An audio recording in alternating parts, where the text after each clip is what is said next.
A very good morning and welcome back. You're still listening to News and Views with myself, Salalo Makwidiri, to our second and I think, frankly, most important story of the day, and I think maybe the most important story of the week. It is centered around what can only be described as a blatant violation of international law, an Israeli strike on sovereign Qatari soil. That attack aimed at members of Hamas, the political bureau took lives, claimed the death of a Qatari security officer, and struck at the heart of a nascent ceasefire negotiations that is currently ongoing, and looks to end this brutal genocide that we've seen unfolding against the people of Gaza since the 7th of October. And it is currently at a very fragile point, and it is risking diplomatic ties. And I think it's putting, a lot of questions when it comes to Israel and the dangers that it poses, not just only to the people of Palestine and to the people of Gaza, which has been quite devastating, but also to the Arab world as a whole, to the region, the Middle East region. And we'll be unpacking, I think, the consequences of this strike. And I'll be joined by two leading experts, Dr. Zakariyya Al-Sheik. He's a former Jordanian MP, and also Dr. Ahmed Haroon Jhazbhay. He's a lecturer in political science at UNISA and is also a researcher at Media Review Network. And they'll be helping us unpack the implications of this very grave and destabilizing act. Gentlemen, assalamu alaikum. Jazakallah so much for joining us. Welcome to Salam Media. Really appreciate you giving us your time this morning. Wa alaikum salam. Shukran for having me. I think first and foremost, I'm going to start with you, Dr. Jhazbhay, and I think you can also follow after this, Dr. Zakariyya. Just your initial reactions to the events of yesterday, that Israeli military operation that was targeting Hamas officials, and also unfortunately there was a spillover. We saw a civilian residential area in Doha also being attacked. What do you think the message was? What message does this send to the region and to the world about Israelis' intentions and the impunity that they still enjoy and that they still look to, flaunt and to go about destabilizing the whole Middle Eastern region? I think firstly, it caught everyone by surprise because everyone assumed, including myself, that Qatar would be immune from these attacks because it's a staunch American ally. It hosts the largest American base in the Middle East, Al-Imdaad base in the Middle East, and therefore it would be immune. And this was historically, over the last few years, a safe haven for Hamas leadership.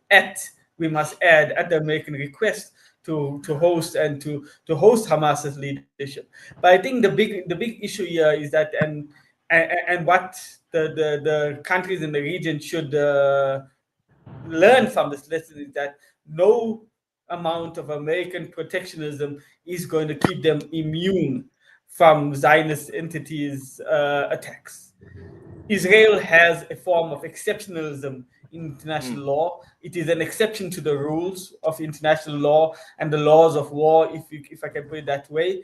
And therefore, whether it is in Iran, whether it is in Saudi Arabia or Qatar or Jordan or wherever it may be in the region, no Arab country is safe in the future. And Israel has made no secret about this. It said this in the early days of the war, that there's nowhere in the world where its tentacles cannot reach. It's nowhere in the world where anyone is safe that it wants to put away.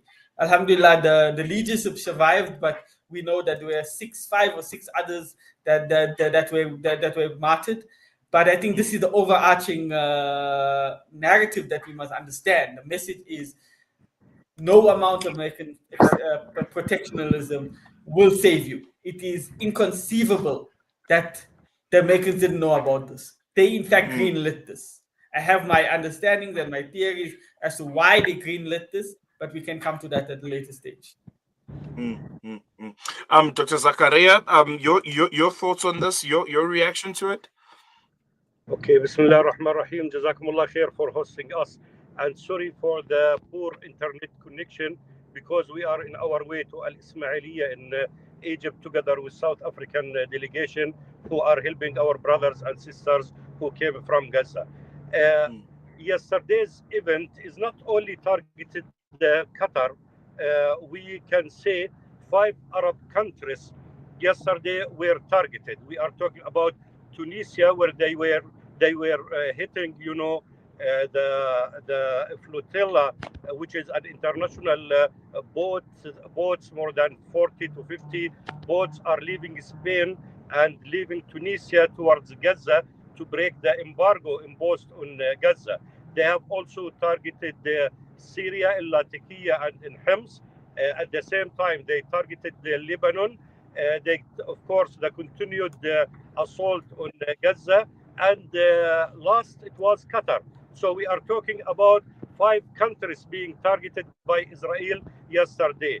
We are entering now a new era of conflict between Israel. This is a very dangerous twist of events when we talk about Qatar. Qatar is, first of all, a Gulf country.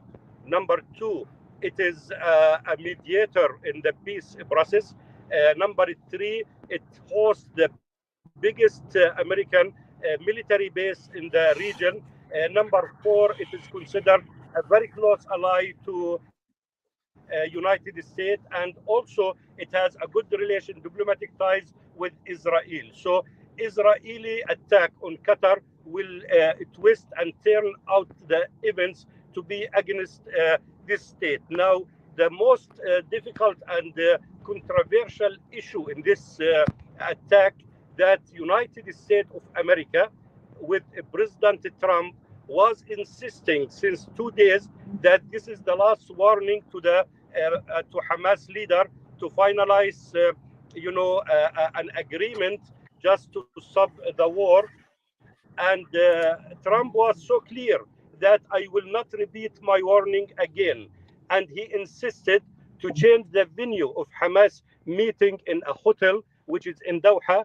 And he told them the time, the place, and all details of that meeting. Information from inside Hamas, we have received it saying that Khalid Mish'al and brother Al-Hayya, they were so doubting why United States is insisting on that venue, which is a villa on Al Doha, sea beach. So they were, doubting the intention. They received information and intelligence warning that they have to avoid meeting there. They sent 5 of their security guys and they sent their mobile phones together, the mobile phone of Khalid Mish'al and the mobile phone of brother Al Hayya, and they just pretended that they are in that area because they received intelligence warning not to attend. That makes the job of the Israelis very difficult, and they targeted the place where the leaders of Hamas were not meeting there. Only the security guards and the son of Al Hayya, who is the political head of Hamas. Now, this shows the involvement of the American administration directly with Israel, and this will make the position of Trump and the American administration in front of the Gulf countries and the Arab countries that they are not mediators. They are part of the genocide which is happening in Gaza, and they are part of the operation which targeted the leaders of Hamas. Why I am saying we are entering a new era of conflict? Because Israel now is implementing their historical Talmudic belief that the land of Israel is from Euphrates River in Iraq up to the Nile River in Egypt, and that's what they call the Great Israel, the absolute Jewish state which they are trying to establish. Also, Netanyahu is sending a message that there are no taboos, there are at all, no one is immune in any country whether it is in the Arab world, whether it is in the Gulf, whether wherever the military arm is so long, and it could extend its aggression in any spot in the world. And we have seen Sheikh Ismail Haniya was assassinated in Iran. So many messages. The broad, the wide title I can put it for this operation, that the creation and establishment of the Great Israel has started practically on the ground, and Jordan might be the next target. We are talking about all the region together with Egypt is preparing itself for confrontation with Israel. We are talking now about Syria, Lebanon, all the area, including Saudi Arabia, because part of the Great Israeli plan is Saudi Arabia territories. So Al-Masjid Al-Aqsa together now with Mecca Al-Mukarrama and Al-Madinah Al-Munawwara are the next target for Israel. Dr. Jhazbhay, let me come back to you, because I think Dr. Al-Sheik here touched on something which is very, very important. The fact that we are witnessing a new chapter of this instability, of this violence, and of Israeli aggression. We've long condemned Arab Middle Eastern countries for their inaction when it comes to this genocide. What should be their response now, looking at what you've already touched on, that no one is immune to Israeli and American destruction? It doesn't matter whether or not you pretend to agree with them, or whether or not you are in some coalition with them. At the end of the day, they'll do what they want, and they don't mind what kind of bridges or what kind of walls or who gets in the way of their desires. Every Arab country every Arab country in the region, every Muslim country in the world, and every other country has been condemning, and that's what they only can do, is condemn and condemn. Everyone and their grandmother can condemn the Israeli attack or that happened yesterday. But as I said, ultimately what this proves is that no one is safe. And what they should be doing is to understand is that the strength of these countries individually, the strength of this country do not lie in the individual military strength or alliances with the United States of America or anyone else. The strength of countries, the Muslim countries in the region, lies collectively. And that is the only way it is going to protect itself against against the Israeli entity, attacks against the Israeli entity, and not with alliance, and not expecting American protectionism. Many of these countries buy a lot of weapons from the US, and I hope they don't now go buy, because this was greenlit by the Americans. Now, Qatar or Saudi Arabia must not go and purchase more weapons from the Americans. And this is ultimately what is going on here. The strength of Ummah does not lie in the idea of nation states. The strength of the Ummah lies in collective coming together collectively. Abu Ubaidah has spoken about this on multiple times, that no Arab country has come to the assistance of the Palestinians. He expected Arab countries to come to the assistance of Palestinians because they are the closest to the region. So ultimately, they can purchase as much American arms as they want, British arms or any other arms, and F-35 fighter jets or whatever other state-of-art fighter jets and military embargoes. They can purchase whatever they want, but as you said, when the Americans want to blindside you, they will blindside you. And I believe that the reason why Trump blindsided the Qataris this time was that he wanted to turn the heat away from himself, because we know that the Epstein files have come back in the news again, and now he needed a distraction. At the first time when the Epstein files were in the news, it was Israel attacking Iran. So Netanyahu knows this, and he uses this to his advantage. So the Qataris were blindsided, but the question was asked is, and whose airspace? We know that Israel is very far away from Qatar.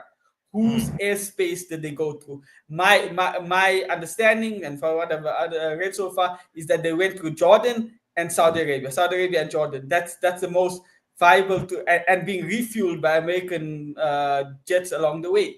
So this could have been, you know, a brother stabbing a brother in the back, to be honest. A coordinated attack against a fellow Muslim country, which is very, very concerning. Dr. Zakariyya Al-Sheik, let me come back to you. How significant will this be when it comes to the negotiations that were happening, the Hamas Israeli negotiations? Are we at a point where those are now back to square zero, essentially? We don't see much happen on that front because of this. And was that the intention in the first place, to make sure that these peace negotiations ultimately don't see the light of day? Let me, before answer the negotiation, you know, where does it stand at this point? Let me emphasize on the issue for our brother who was talking about that the Arab countries, they are not responding, and they are just, you know, limiting their response to condemnation. I will tell my brother that there is a belief and there is a full understanding in the Arab world that Israel is trying to separate the different military fronts. So they don't want a united Arab front confronting Israel. So they are taking it one by one. But with yesterday's event of Qatar, believing me, brother, things, the twist of events are starting right now. For example, I will tell you about where am I in Egypt right now. The Egyptian military has been spread heavily in the Sinai area, and that violates, of course, the peace treaty with Israel, which do not allow the Egyptian army to spread its troops in Sinai. Now, Egypt has decided to intensify its presence, military presence in the region. When we are talking about Qatar yesterday, Qatar has changed its tune of the language, where they are now broadcasting military songs and themes on the official Qatari TV and in preparation of responding militarily to Israel. For example, in Jordan, we are in full red alert, where our military is ready for the unfolding of events. Now, Egypt and Jordan entered into an agreement that if any country will be attacked from Israel, both countries will be joining together in responding to Israel. So now there is a movement, a change of ideological, you know, strategically planning, where the Arab countries, they have realized that Israel now is targeting all Arab countries. So things are changing. I believe the next months we will witness some language and action, not only condemnation, but also military action. Now, regarding negotiation, brother, Netanyahu does not want to end this war. He doesn't want to bring back the prisoners of Hamas, the hostages, the Israeli hostages, because simply if this agreement will be concluded, Netanyahu will be standing in front of the trial in Israel, and he will be accused of a lot of violation and corruption, and also dragging Israel into the unseen future and dangerous future, and that will end the political life of Netanyahu. So the right wing, which is ruling Israel right now, have a very strong ties with American administration, who are carrying the same ideology. Therefore, it is for their benefit that there is no negotiation will be concluding a deal. If the deal is done, that means Netanyahu is over, and the Trump ideology, together with his very fanatic and extremist people who are around him, they will also vanish. So this is a big loss for the right wing of Israel. I believe that there is no negotiation at this stage. Qatar has withdrawn itself from the negotiation table, and they said they will not continue their rule. Qatar and Egypt are very vital players in the negotiation process. Hamas knows very well that if the hostage crisis will end, that means Israel will just intensify their attacks on Gaza, because their ultimate goal for Israel is to evacuate all Gaza from the Gazans, whether they go to Rafah in Sinai or to Jordan. Not only Gaza, also the plan goes beyond. We are talking about the West Bank.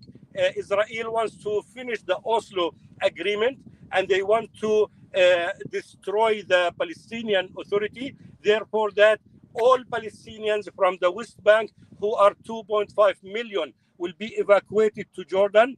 The 2.2 million in Gaza will be evacuated to Rafah in Egypt, and the 1.8 million in the Israeli, what they call it, the Arab Israelis, who are on the 48 Green Line, also they will be evacuated. So they will achieve their goal of creating and establishing an absolute Jewish state. So they don't want anybody to be in the historical Palestine, which is 27,000 square meter, unless the Jewish people. They don't want the Christian, they don't want Muslims, they don't want Arab, they don't want anything except the Jewish people. So they are going to implement their Talmudic plan to have the absolute Jewish state, my brother. So there is no negotiation at all at this stage. Hamas knows when they conclude a deal, it is the end of Hamas, brother.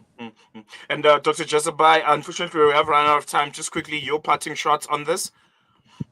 If the Qataris have an ounce of national pride, they would retaliate. Rhetoric is what we've seen from the Qatari Emir and his prime minister right now. But if it has an ounce of pride, like Iran, it would retaliate in open war with the Zionist entity. But I have my doubts. Actions speak louder than words. And Dr. Al-Sheik, before we let you go, also your parting shot. I All right, we seem to have lost Dr. way of Zakariyya. approaching. Yes. Yeah, the way. Yes, we just lost you for a moment there. Okay, the way events are taking place now, we are going to open military confrontation in the Middle East. This is what I think from all parties. Oh, there you have it. I think very, very concerning state of events. Thank you very much, gentlemen, for joining us. We really appreciate your time. And I'm sure we'll be getting in touch soon as the Middle East continues to unfold. And the aggressor, Israel, is at the center of it. And I think, as Dr. Al-Sheik said, this is definitely a new chapter. And things are going to be different going forward. Really appreciate it. Assalamu alaikum. There you have it. There was a sobering and insightful conversation with Dr. Zakariyya Al-Sheik and Dr. Ahmed Haroon Jhazbhay, unpacking, I think, the far-reaching and destabilizing consequences of Israel's attack on Doha. We've heard how the strike not only violates sovereignty and international law, which I don't think at this point Israel cares or gives an ounce of concern to, but may well also, and I think at this point has derailed these very, very vital ceasefire negotiations that were taking place. Qatar has pulled out as one of the key negotiators, one of the key mediators in these negotiations, and it looks like, the foundations of regional diplomacy in the Middle East are at risk, and it's going to be a new chapter of the aggression of Israel, not just only on Gaza and on Palestine, but the broader Middle Eastern region. And I think it echoes the sentiments that many people have been, sharing for, for some time now, that it won't just end with Gaza.